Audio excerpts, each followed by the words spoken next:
Do I know the derivatives of sine and cosine? I do. Do I know how to take the derivative of two things that are divided now?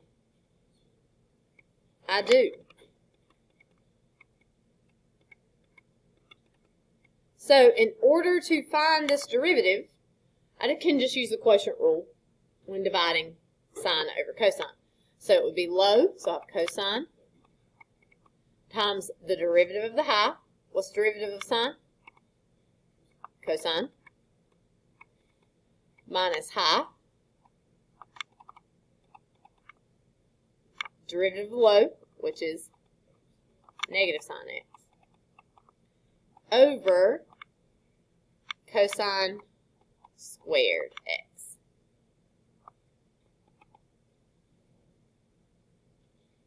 Okay? Cosine times cosine is cosine squared x. Negative sine x times negative sine x will give me a positive sine squared x.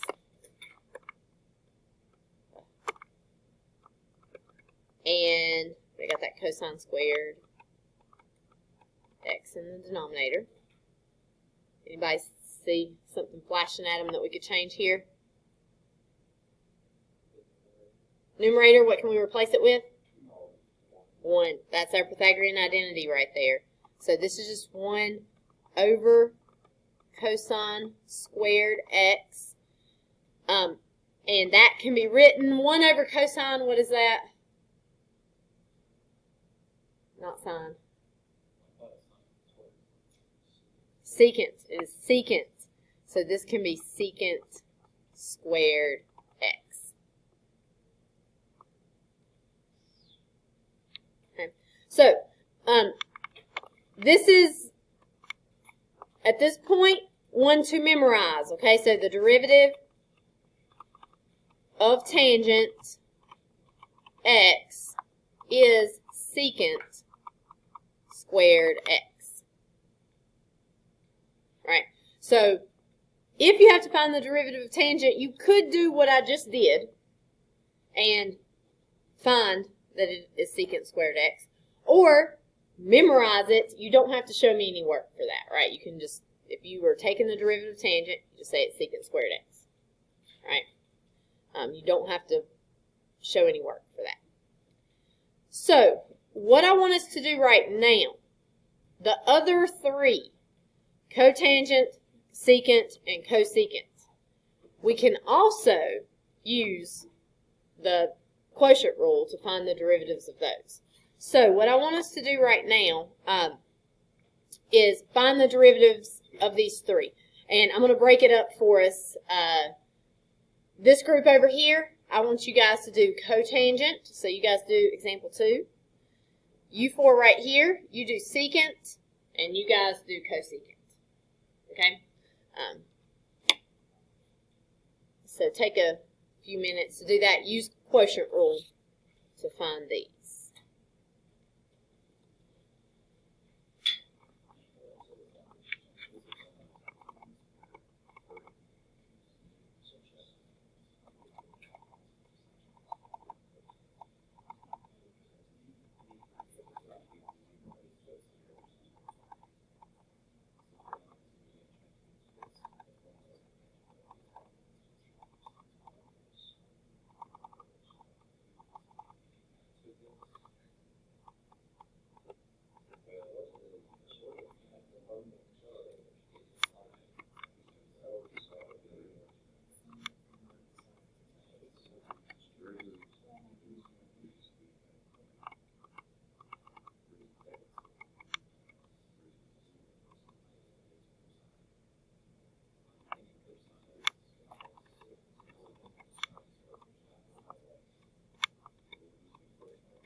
All right, check with your group and see what you guys are getting.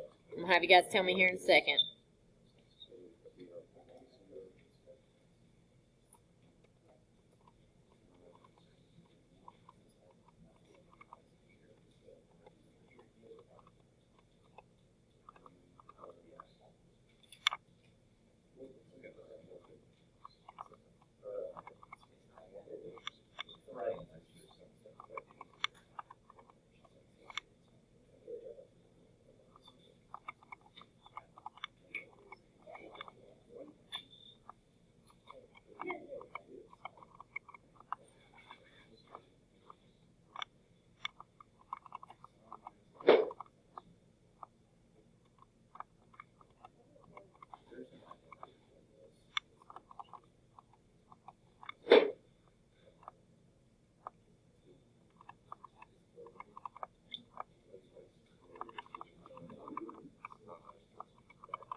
Okay, so this group over here, what are you guys getting? Negative cosecant squared x. I agree there. So if you did not do this one, then I just need you to write down that the derivative of cotangent x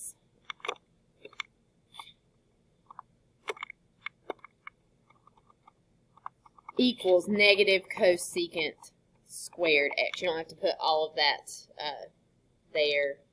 I'll post the video if you want to look back at it later. But it's the same process as we did for the other one. You just end up where both of these are negative, so you can factor out a negative 1. Sine squared plus cosine squared is 1. And so you get negative cosecant squared x for this one. Okay? This group, what did you guys get? We all got the sine of x over cosine squared of x. Okay. Sine of x over cosine squared of x is correct, although it's not usually the way that they leave it for like the identity here, or the definition here. So sine x over cosine squared x.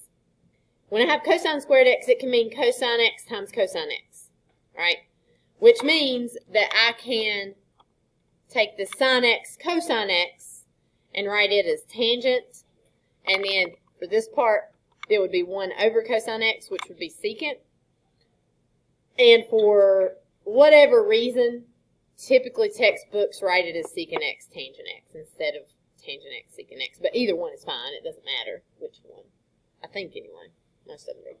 So if you did not have to do that one, we can write down that the derivative of secant x is secant x tangent x.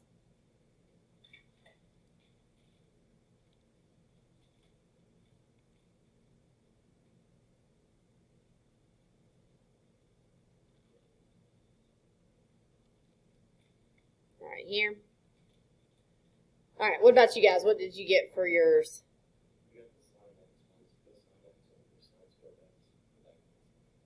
You got sine x minus sine squared x? I'm not sure about that. I think you should not have one of those. So for this one, when you do this, what's the derivative of 1? It's 0. So that sine x should not be there. Here, you will have negative cosine x over sine squared x is what should happen. I think you guys probably did the derivative as 1 right there. But the derivative of 1 is 0 because there's no variable with it. So that part goes away. You get negative cosine x over sine squared x. And similar to what we did on the last one, this cosine x over sine x is going to be cotangent. And then this part right here is going to be 1 over sine x, which is cosecant. A lot of times they write the cosecant first for whatever reason, but it doesn't matter. Either one is fine.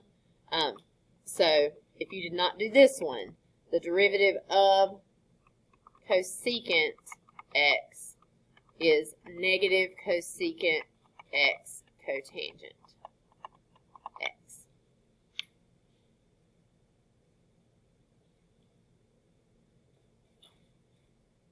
All okay here?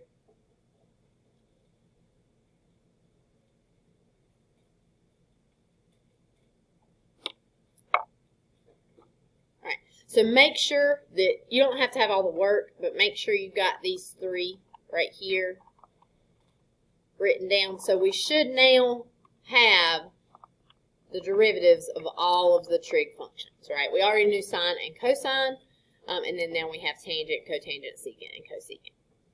Okay. You can use these. You don't have to do what we've done here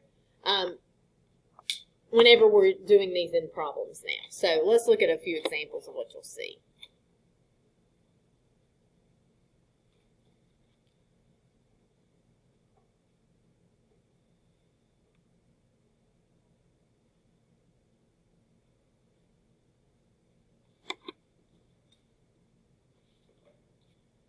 Alright, so if you have something like f of x equals cosecant x over x,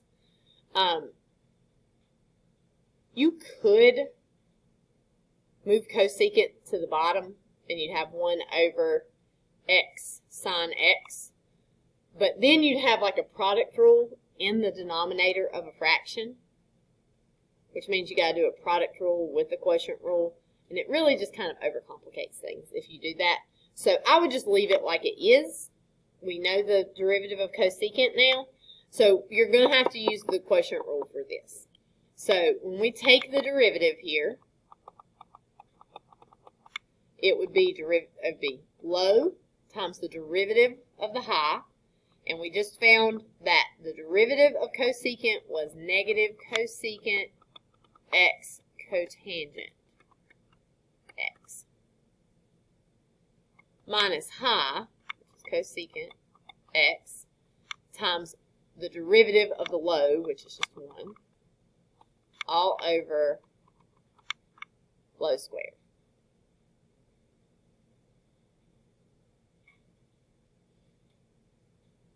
So we would get negative x cosecant x cotangent x minus cosecant x over x squared.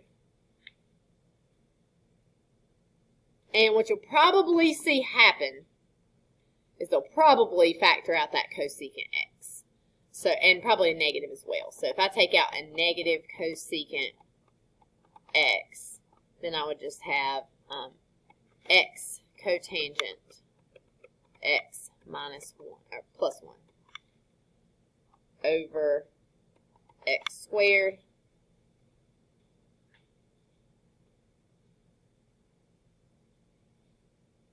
could leave it like this, or because this stuff right here is multiplied together, it is okay to move the cosecant down to the bottom. What does cosecant become if you move it to the bottom? It'll be sine in the bottom there. So we'll have negative x cotangent x plus 1 over x squared times sine x.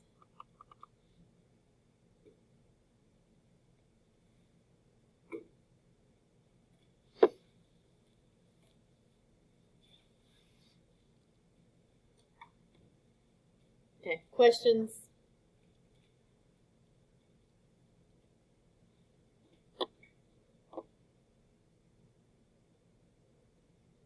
All right.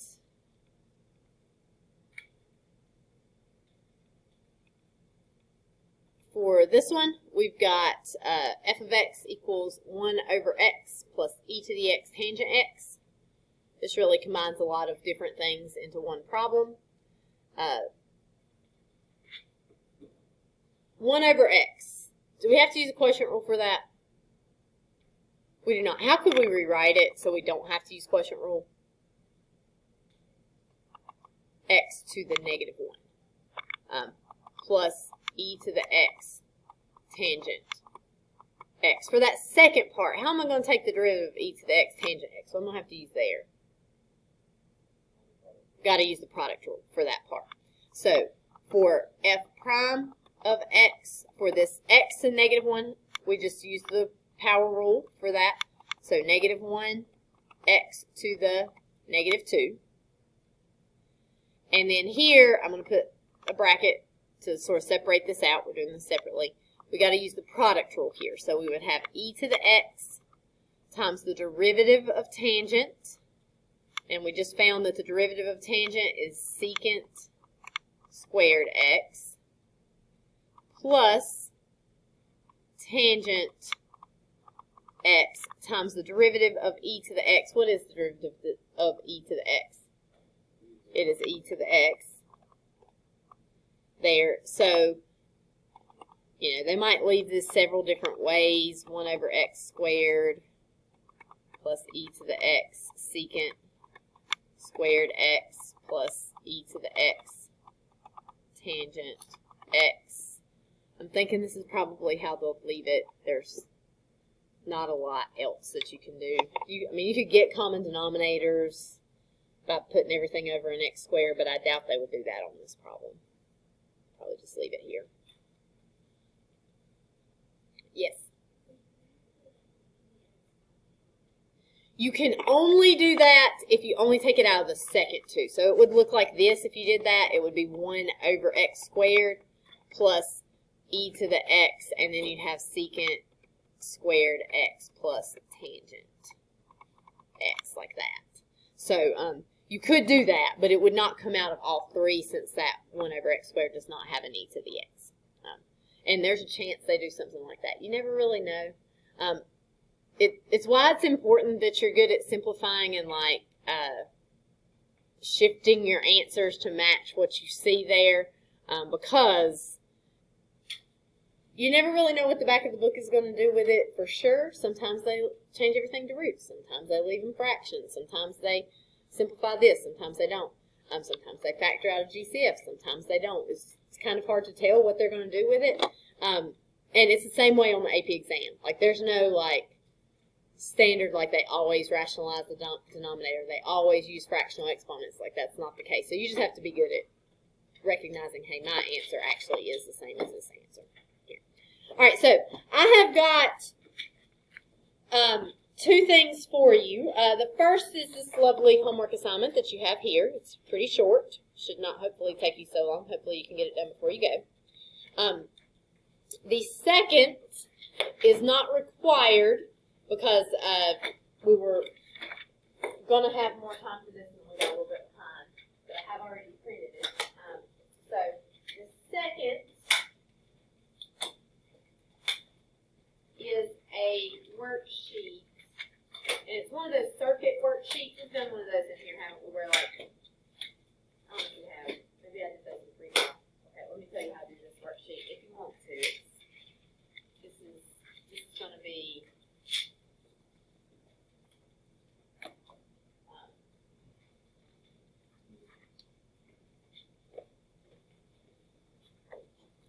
let's see,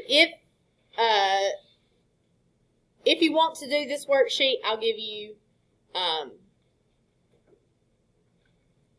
2 extra points, like on this assignment. So if you do this worksheet, you could get like a 6 out of 4. It's not a huge deal. It's not going to change your grade a whole lot. So, like, don't stress yourself out over it. But it's good practice. So if you've got time and want some extra practice, it's good to do. And I'll give you a little bit of extra credit. So on that worksheet, let me show you how to do it. I think I put a copy of it on here.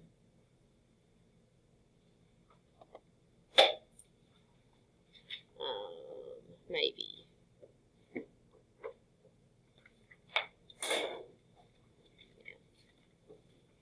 It's on here as an assignment, but I didn't assign it like a due date. So, and I'm not going to. It's just extra credit. I'll put optional out here next to it to make sure you guys know. And this one actually does not have, it doesn't have the trig stuff on it. So what you're going to do for these is you will work out the first problem. And it does not matter to me at this point how you work out that first problem. So I think the easiest way to do this is to multiply that together. 6x squared. And then you'll have plus 14 minus 15. So I'll give you a minus x minus 35. So I just multiplied those together. So y prime would be 12x minus 1. All right. So that is my first problem. So what I will do is I will look at all of the answers until I find 12x minus 1, and that's moving with it. But 12x minus 1 is right here.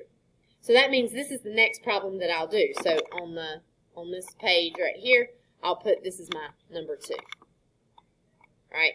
And then I'll work out the answer for this. So this would be a quotient rule problem.